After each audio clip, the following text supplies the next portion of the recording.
নমস্কার, বাঙালি রান্নাঘরে আপনাদের সবাইকে স্বাগত। আজ আমার রেসিপি ভেন্ডি শুক্তো। ভেন্ডি শুক্তো করার জন্য আমি এখানে সাদা তেল ইউজ করেছি। এর মধ্যে আমি তেল গরম হয়ে গেছে, এখন আমি বড়িগুলো দিয়ে একটু ভেজে তুলে নেব। এবার দেখুন বড়িগুলো আমি তুলে রেখেছি ভেজে। এবার ওই তেলের মধ্যে আমি দেব একটা তেজপাতা, একটা শুকনো লঙ্কা আর একটু 5 ফোড়ন। এর মধ্যে ফোড়ন দিলাম।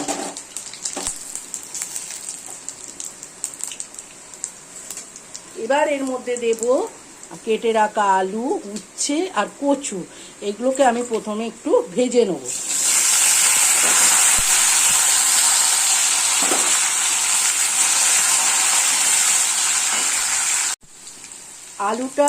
আলু, উচ্ছে আর কচু দেখুন সামান্য ভাজা হয়েছে, হালকা কালার এসেছে। এখন এই সময় দিতে হবে ভেন্ডিগুলো দিয়ে আমি আবার একটু ভাজবো। আর এতে দেব অল্প একটুখানি হলুদ দিয়ে ভেন্ডিগুলো আর এই সবজিগুলো আরেকটু আমি ভাজবো। ভেন্ডিগুলো দিয়ে একটু ভেজে নিয়েছি। ভাজার পর এখানে আমি একটা মশলা করে রেখেছি। নিয়েছি 1 চামচে সর্ষে আর 1 চামচি পোস্ত। এটা এখন এর মধ্যে দিয়ে দেবো। দেওয়ার পর সামান্য একটু জল দেব। জল দিয়ে আমি এটা ঢাকা চাপা দিয়ে সিদ্ধ হতে দেবো।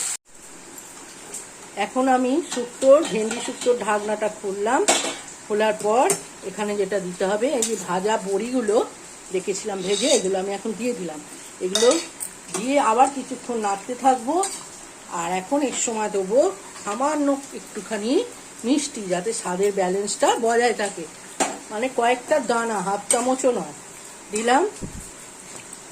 আরেকটু আমি হতে দেবো বড়িগুলো, ঢাকা চাপা দিয়ে রান্না হতে দেবো। এবার আমি ঢাকা চাপাটা খুললাম।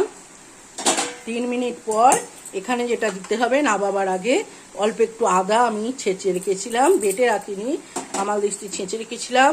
আর দিতে হবে 1 চামচে মৌরি, আমি সামান্য ভেজে গুঁড়ো করে রেখেছি। এই দুটো উপকরণ দিলেই সম্পূর্ণ রেডি ভেন্ডি শুক্তো। একবার আপনারা এইভাবে বানিয়ে খেয়ে দেখবেন, খুব ভালো লাগে খেতে।